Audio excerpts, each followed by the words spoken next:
My sister abandoned my sick kids for Instagram.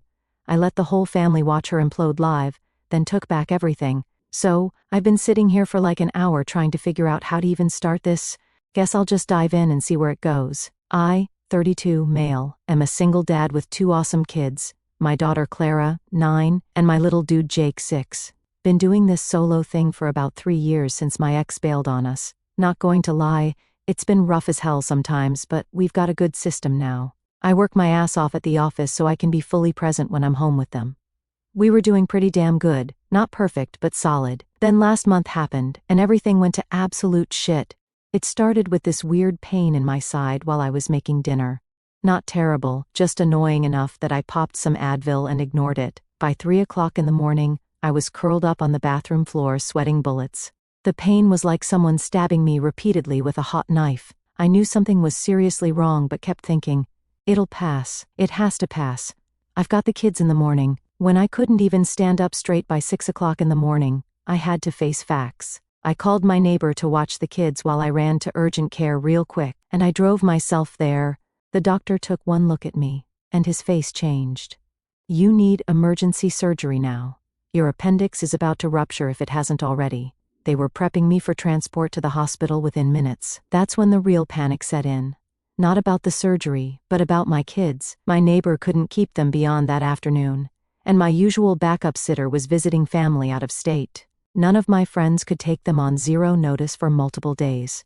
I was running out of options fast, lying on a gurney with N4 in my arm and pain meds, making it hard to think straight. With no options left, I called my sister Macy, hated doing it but had no choice. We've always had this complicated relationship. She's my dad's golden child who can do no wrong, especially since my stepmom Karen entered the picture 8 years ago. See, my mom died when I was 19. Cancer. Dad remarried Karen just 18 months later. I was still in college, working 2 jobs, barely hanging on emotionally, and suddenly this stranger was redecorating my mom's house and telling me how to grieve appropriately.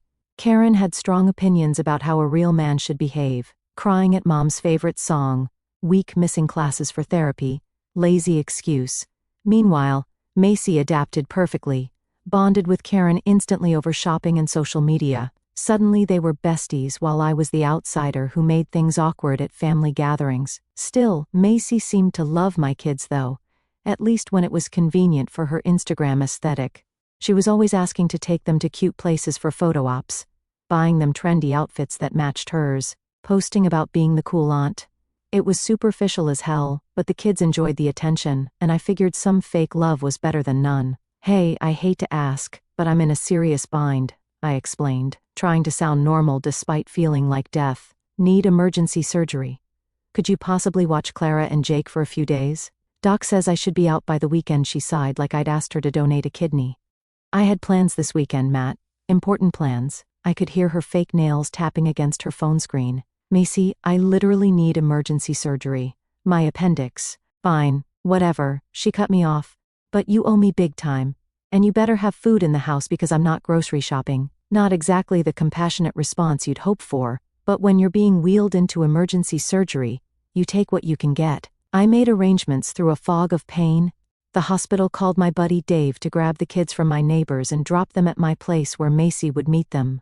I left a detailed note on the kitchen counter with everything she'd need: Jake's allergy meds, Clara's school project, the extra key, emergency contacts, bedtime routines, everything. The surgery itself went fine. Standard appendectomy. Should have been in and out in 2 to 3 days max. But then I got this nasty post-surgical infection that jacked my fever to 104. They kept me heavily medicated and isolated. I was barely conscious for 2 days. When I finally came around enough to check my phone, I had some miss you texts from the kids that Macy had sent, but nothing concerning. I figured everything was cool. When Dave picked me up 5 days later, things got weird fast when he told me Macy wasn't at my place. Just my teenage nephew Tyler babysitting. What do you mean Tyler's babysitting? I asked, trying to focus through the pain meds still in my system. Where's Macy? Dave shifted uncomfortably. Dude, I don't know. The kid answered the door looking half asleep, said Macy asked him to check on them while she was handling something important. My stomach dropped. How long has he been there? He said he's been coming by after school, but man, he doesn't seem like he's staying overnight. I told Dave to step on it. Every stoplight felt like an eternity. My house looked like a war zone, trash everywhere, dishes piled up, mail scattered all over. The kids were worse. Jake burning up with fever, Clara looking like she hadn't slept in days. When she saw me, Clara burst into tears and just clung to me despite my surgical incision. Jake was curled up on the couch wrapped in a dirty blanket, glassy-eyed and miserable. "Daddy, Jake got scared and sick," Clara whispered. "I tried to help him like you do when we're sick." Tyler, my 16-year-old nephew, had the decency to look ashamed. "Sorry, Uncle Matt. Aunt Macy said she'd be right back, but then she called and said she had to go to Florida for some influencer thing. I've been coming after school, but Mom doesn't know I've been here, so I couldn't stay overnight." I was still processing this when Jake lurched off the couch and vomited all over the floor. His little body was burning up, had to be 102 at least. When I got him cleaned up, I noticed the rash on his arms, his strawberry allergy. The kid can't even have strawberry-flavored anything without breaking out, and it was listed right at the top of the care instructions I'd left. Clara, my 9-year-old baby girl, had been forced to care for Jake by herself, climbing counters to get medicine and dosing him randomly. Even the dog was dehydrated. I sent Jake to urgent care with Dave while I helped Clara. When I called Macy, she was partying and completely dismissive. "The kids are fine, they're alive, aren't they? Stop being dramatic," she said, bragging about gaining Instagram followers. "This trip is super important for my career." I threatened to call CPS on her, but she just laughed. "Dad would never forgive you. How would that look for you? Can't even arrange proper childcare." Dad was even worse when I called him. "You're overreacting. Your sister is pursuing her dreams," he said. "Boys need to toughen up anyway. When you were 6, I was already teaching you to mow the lawn. Kids today are too soft." When I mentioned Jake could have had anaphylactic shock, he brushed it off. Well, he didn't, did he? The conversation ended with him attacking me. "You've always been too sensitive. Not like your sister. Maybe if you'd made something of yourself instead of playing house, you wouldn't need to drag Macy down. She's always been special, unlike some people who couldn't even keep their marriage together." That was it. Something in me snapped. These weren't family. Just people with my DNA who'd throw my kids under the bus for Macy's follower count. I didn't report them, but only because my kids had been through enough trauma already from the divorce mess. But I went completely cold, stopped answering calls, deleted texts, skipped family dinners. No arguments, just silence. Focused entirely on my kids while they kept sending guilt trips about family obligations. But that was just the beginning. Had no clue how bad it would get. Fast forward a few weeks, Easter was coming up. Big deal in our family, with my dad's side all getting together at the family home. The house I own, by the way. Yeah, that's an important detail. After my mom died, I bought the family house from her estate so Dad could keep living there. He couldn't afford to buy out my half of the inheritance, and I couldn't bear the thought of him having to move out of the home they'd shared for 25 years. So I got a mortgage in my name and bought the place, letting him stay there for way below market rent because, well, he's my dad. But looking back, it was clear Dad's toxic behavior had deep roots. When Mom died, something in him broke permanently. Instead of dealing with his grief, he latched on to Macy as his golden ticket, the perfect daughter who'd fulfill all the dreams he'd failed to achieve himself.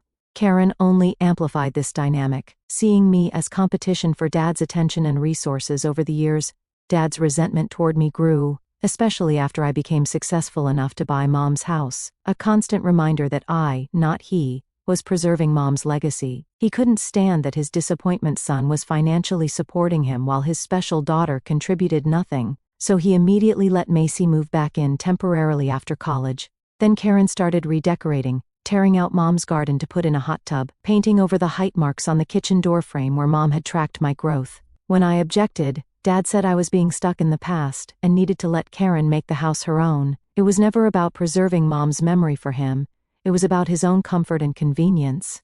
And for 8 years, I'd been subsidizing his lifestyle, Macy's perpetual finding herself phases, and Karen's redecorating whims. Meanwhile, I was busting my ass raising 2 kids alone in a cramped apartment because I couldn't afford a house for us after taking on the mortgage for the family home. Anyway, a couple of days before Easter, as I was getting the kids' Easter outfits ready, my phone buzzed with a text. "Hey, I know you're still upset about what happened, but we want to put it behind us. Easter dinner at 3 on Sunday. The whole family will be there. Time to heal and move forward." This surprised me. Not the manipulation, that was standard. but the attempt to make amends without actually apologizing. I knew what was happening. They were terrified I'd cut them off completely, which would mean no more below-market rent, no more bailing Macy out of financial disasters, no more free babysitting, like I'd ever trust them again. No more Matt the blank check. Before I could respond, my phone buzzed again. "Hey Matt, it's Uncle Rob. Just checking in on you and the kids. Haven't heard from you in a while." Uncle Rob was always the real one in the family. When my ex left, he was the only one who actually showed up, brought groceries, watched the kids so I could sort out legal stuff, just sat with me when I needed to not be alone. While my dad was telling me to man up, Rob was helping me figure out how to braid Clara's hair. I filled him in on what happened with the surgery and Macy bailing on the kids. He was livid. "Are you serious? They left a 9-year-old watching a 6-year-old overnight? That's not just shitty, Matt. That's dangerous. And your dad defended this?" "Yep, golden child can do no wrong," I said. "I'm done with them, Rob. Just completely done." He was annoyed. "Did they at least apologize? Try to make it right?" I laughed. "Yeah, they invited me to Easter dinner. Said it's time to heal and move forward. No actual apology, no acknowledgement. They just sweep it under the rug and pretend it never happened." Uncle Rob sighed. "Classic. You going?" "Hell no. My kids aren't setting foot in that house again. Can't say I blame you, but fair warning, they'll spin this as you being the bad guy. You know how they operate. Let them. I'm past caring what they think." I texted Dad back. "Not coming. After what Macy did to my kids and how you defended her, I don't think it's a good idea." The response came immediately. "Don't be so dramatic. Your sister made a mistake. Get over it. Everyone's expecting you. Don't embarrass me."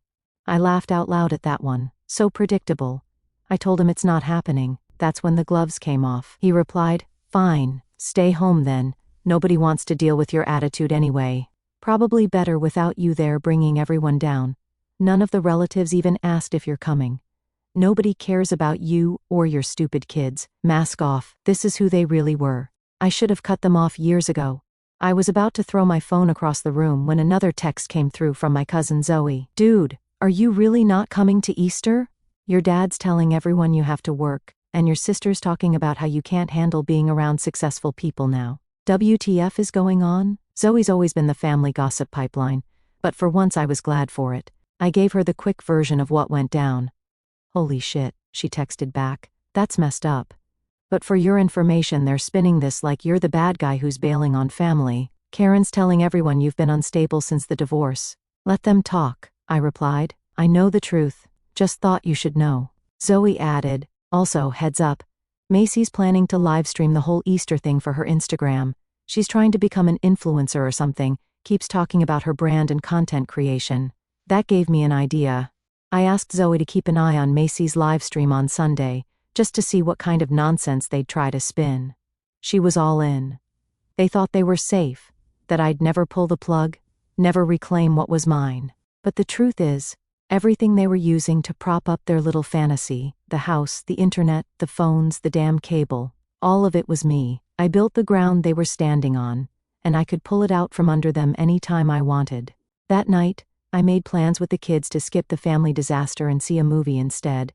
And while they were playing, I made a few moves of my own. I called Uncle Rob, asked if he was going to Easter at Dad's. He said he was. I told him he might want to bring up what actually happened while I was in the hospital, right there in front of everyone. He was curious, so I gave him the short version. They were telling everyone I was working overtime when the truth was, Dad told me not to come because apparently no one cared about me or my stupid kids. Rob went quiet. That particular silence from him, that's his version of loading ammo. What I told him was enough to make him furious. I didn't even mention the house, figured they'd find that out the hard way. After that, I pulled up every shared account they were mooching off, the family phone plan still under my name. The internet and cable they couldn't survive a single evening without, also mine. Macy's good student car insurance discount, hilarious considering she hadn't opened a textbook in a decade, tied to my policy. All their precious streaming services still running on my cards because setting up their own was apparently rocket science. They wanted to pretend I didn't exist? I was about to grant them that wish. I made a note to cancel everything Monday morning after Easter, after the live stream Macy had planned. I wanted their fears to come true. I also started digging through old financial records. Found all the loans I'd given Macy that were never repaid. The emergencies that always seemed to coincide with festival ticket sales, the time Dad His car broke down, and I paid for repairs only to see Karen driving a new car a month later, while the broken one was magically fixed. And now Macy's. I'd been their personal bank for years, and I'd kept meticulous records, habit from when money was tight after the divorce. Over $15,000, that was the total they'd mooched off me over the last 3 years alone, not counting the subsidized rent or shared accounts. I sent all this info to my lawyer with a simple question. What are my options here? His response was immediate, more than you'd think. Let's talk Monday. I felt a weird calm settle over me. This wasn't about revenge. Not really. It was about finally seeing clearly. About valuing myself and my kids enough to stop accepting scraps of affection in exchange for financial support. About recognizing that people who would leave my children alone and endangered weren't family in any way that mattered. And I knew I should have done this move sooner, but I gave them a chance, but they didn't take it. Sunday morning, Clara found me making breakfast and asked, "Aren't we going to Grandpa's for Easter?" "Not this year, kiddo. I thought we'd try something different, movie and then the park." She looked thoughtful. "Is it because Aunt Macy was mean to us?" "Kids always see more than we think, partly, and partly because I think we need a break from that side of the family for a while." "Good," she said firmly. "Aunt Macy took my purple jacket and never gave it back. And she made Jake eat the strawberry candy even though you told her he's allergic." I froze. "She what?" "She said he was faking about being allergic for attention. That he just wanted to be special." Clara's voice was matter-of-fact, like this was perfectly normal behavior. I tried to stop him, but she said I was being a baby. My mind started racing. Macy had deliberately given my allergic son something that could have killed him because she thought he was faking. "Am I in trouble?" Clara asked in a small voice. I immediately knelt down to her level. "Absolutely not. You did the right thing telling me. You're never in trouble for telling the truth, especially when it's about someone hurting you or your brother." Then she said something that broke my heart. "Aunt Macy said Grandma liked people who kept family secrets, that good girls don't tell on family members." I saw red. They'd been manipulating my daughter, using my dead mother's memory to silence her. I pulled Clara into a hug, careful to keep my voice gentle. "Your grandma would never ever want you to keep a secret that made you feel bad or unsafe. Never. And neither do I." Then I took the kids to see that new Pixar movie, then for ice cream. We had a blast, just us, enjoying ourselves, while I knew everything was about to blow up at the family house. Around 6 o'clock in the evening, my phone started blowing up. First Zoe, "OMG, check Macy's Instagram right now," followed by about 20 exclamation points. Then messages from Alex, Denise, and other relatives. "What the hell is happening at your dad's? Did you see Macy's live stream? Dude, it's a total shit show over there." I waited until the kids were in bed before checking anything. When I finally looked at my phone, I had like 30 messages waiting. Zoe had sent me a screen recording of Macy's Instagram live, and holy shit, it was glorious. It started normally enough, everyone dressed up, Karen showing off her Easter decorations in my house, Macy playing the perfect daughter and filming everything for her Easter content, Dad acting like the generous host. Then about 20 minutes in, Uncle Rob stood up, looked directly at Dad and said, "It's a shame Matt and the kids couldn't be here, but after what happened with the kids, I don't blame him for staying away." The room went dead silent. Dad laughed nervously and mumbled something about Matt's always been difficult, and some people can't let things go. Rob wasn't having it. He told everyone exactly what happened, how Macy left my kids alone, how they'd been uninvited from Easter, how they'd been lying about why I wasn't there. You could literally see people's faces changing as they realized what was happening. And Macy, the freaking idiot, kept the live stream going through the whole thing. My cousin Zoe, who's usually super quiet, asked Macy directly, "You left a 9-year-old and a 6-year-old alone overnight multiple times?" Macy started the waterworks, fake as hell. Oh my God, why is everyone attacking me? They were fine. Tyler was there. Matt is just being controlling because he's jealous that I'm finally doing something with my life instead of being boring. "You stole a child's jacket," Aunt Denise said flatly, "for Instagram photos." "I didn't steal it," Macy snapped. "I borrowed it. It looked better on me anyway." Clara doesn't even care about fashion. Uncle Dave, who's a pediatrician, stood up and said, "That's child endangerment, plain and simple. If a patient told me this story, I'd be legally required to report it." "Oh please," Macy rolled her eyes. It's not like they're babies. When I was 9, I was way more mature than Clara. From there, it was total chaos. Zoe filled me in on the rest. Some people stormed out, others took sides, mostly older relatives who still believed that family is family no matter what stood with my dad, while the younger ones and those with kids were firmly on my side. It wasn't a clean split, about half and half, but enough people saw through the bullshit that they couldn't just sweep it under the rug anymore. Fortunately, Macy forgot to stop recording when she stormed upstairs. The live stream caught her coming back down with armfuls of Clara's clothes she'd been borrowing, and my mom's jewelry box I'd been looking for since the move. She tried to walk out with it all until Dave blocked the door. "Those aren't yours," he said. "Yes, they are," she screamed. "I deserve them. I've been stuck in this stupid house while Matt gets to have his own place and do whatever he wants."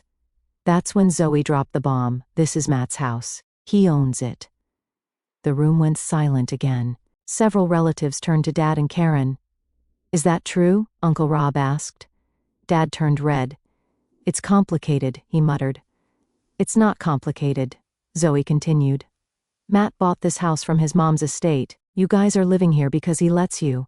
Watching them fumble to explain away the truth. That sealed it. There was no fixing this. No talk, no text, no amount of guilt tripping was going to undo what they showed the whole world. It was time. Time to end this for real. By the time the live stream ended, the dinner was completely wrecked. Half the family had left early. The ones who stayed did it out of politeness, not because they were on Dad's side. And through it all, Macy's 2,000 followers watched the entire meltdown in real time. The comments were brutal. The next morning, my phone blew up again. Calls from Macy, texts from Karen, angry voicemails from Dad. I didn't answer any of them, but I did read the text from Macy. "Thanks for ruining my Easter content. I had a brand deal lined up that required family footage. You owe me $3,000 for lost income." I almost choked on my coffee. The effing nerve of these people. Then I made the mistake of listening to one of Dad's voicemails, and suddenly everything snapped into focus. "So this is your revenge, huh?" he spat. "You've always resented me for staying in that house. Don't act like you bought it to help, you just wanted control. You never respected me. You never respected Karen. You've been waiting for a moment like this to rub it in my face like some little punk with a superiority complex. I built that home. You just signed some papers. You're nothing, and you'll stay nothing. And if you think you're kicking us out, you better be ready for what that means." Ah, there it was. All the years of passive aggression, all the simmering resentment finally boiling over. He didn't say thank you for subsidizing his life. Didn't ask why his grandchildren had been left sick and neglected. Nope, just pure unfiltered bitterness that I owned the house and he didn't. And in his mind, that made me the enemy. That voicemail didn't piss me off, it clarified everything. He didn't see me as a son, he saw me as a threat, as an obstacle, and he thought I wouldn't push back. Instead of responding to them, I logged into all my accounts and canceled every single service, subscription and benefit that I'd been providing them. Their phones, internet, streaming services, insurance, everything. Cut it all off without warning. Then I called my lawyer and asked him what I needed to do to legally evict them from my house. He said it would take 30 to 60 days depending on local laws, but I could start immediately. I had him draw up the papers that day. When they were ready, I delivered them personally. I showed up at the house unannounced. Dad opened the door, and the look on his face when he saw me standing there with an envelope. Priceless. He thought I was there to apologize. The way his expression changed when I handed him the eviction notice almost made it all worth it. "You have 60 days, I said. "Find somewhere else to live." He started ranting about how I couldn't do this, how it was his home too, how I was being cruel. Karen came running and started the waterworks when she read the notice. "Where are we supposed to go?" she wailed. "This is our home." "No," I said. "It's my house that I've let you live in for next to nothing. Find an apartment." Macy appeared behind them, phone in hand, obviously recording. "This is harassment," she shouted, shoving her phone in my face. "I'm documenting all of this. My followers will see what kind of person you really are." I looked directly into her camera and said calmly, "Your followers already saw what kind of person you are when you live-streamed yourself saying you deserve to steal from a 9-year-old girl." Her face went white. She hadn't realized the live stream caught all that. "By the way, I added.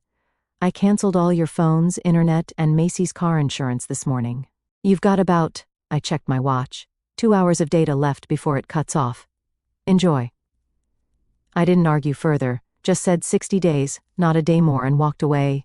The next couple of weeks were non-stop drama. Texts and calls from random numbers kept coming. We're family, you can't do this. Where are we supposed to go? Your mother would be ashamed of you. We'll pay more rent. Macy's having panic attacks because of this. I've been canceled online because of you. My followers are sending me hate because of what you did. I blocked every new number, had all their mail forwarded to a P.O. box, told my lawyer to handle everything. Dad tried setting up a family intervention through Uncle Dave, who politely declined to participate. Matt's not the one who needs intervention, he told Dad. He's protecting his kids, which is exactly what a good father should do. They tried getting other family members to talk to me, but that failed spectacularly for most of them.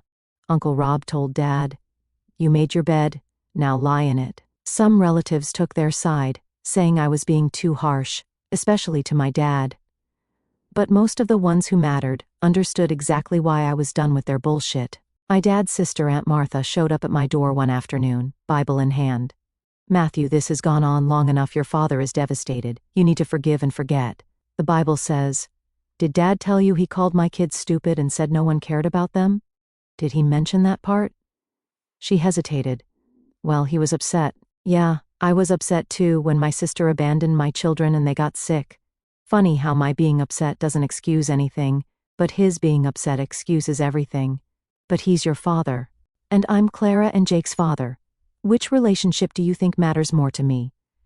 That shut her up pretty quick. She left with some comment about how I'd regret this someday, but I was past caring. Some bridges need to be burned. Karen tried a different approach, showing up at my office unannounced, causing a scene in the lobby until security escorted her out.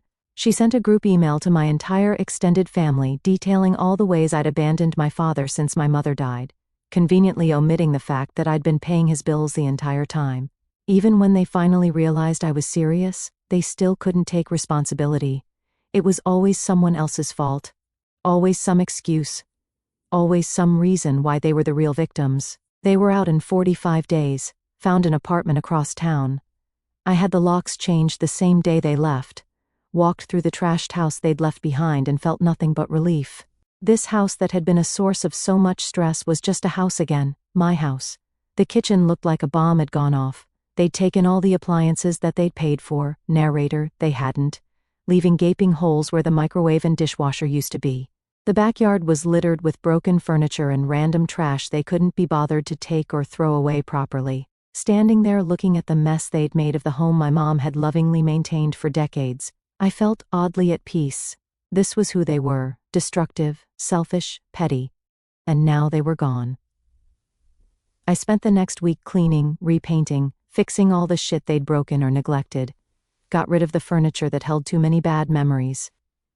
Made it new again. The kids and I went shopping for new stuff, letting them pick out colors and decorations for their new rooms. Jake wanted a space theme, Clara went for butterflies and books. For the first time, this house would reflect us, not the ghosts of my past.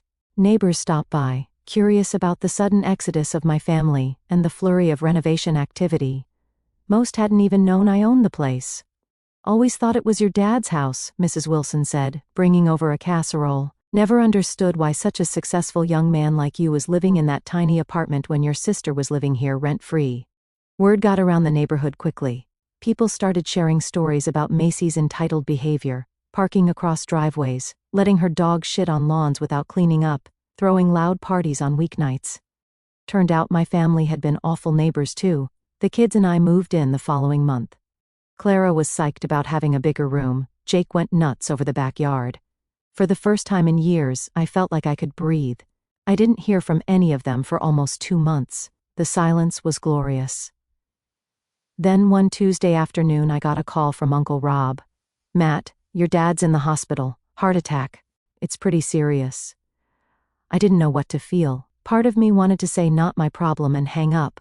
But another part, the part that remembered fishing trips when I was Jake's age, the dad who taught me to ride a bike before everything went to shit. That part felt something. "Is he going to make it?" I asked. "They think so, but it was close." He's asking for you. I told Rob I'd think about it, hung up and sat there for a long time just thinking. I didn't go that day or the next, but on the third day, after dropping the kids at school, I found myself driving to the hospital. Dad looked small in that hospital bed, tubes everywhere, skin a grayish color. For a second, I almost turned around and walked out. Then he opened his eyes and saw me. "Matt," he said, voice barely a whisper, "didn't think you'd come." "Neither did I answered. We sat in silence for a while. Then, surprising both of us, he said, "I screwed up. With you, with the kids, with everything." I didn't respond, wasn't going to make this easy for him. "Macy was wrong," he continued.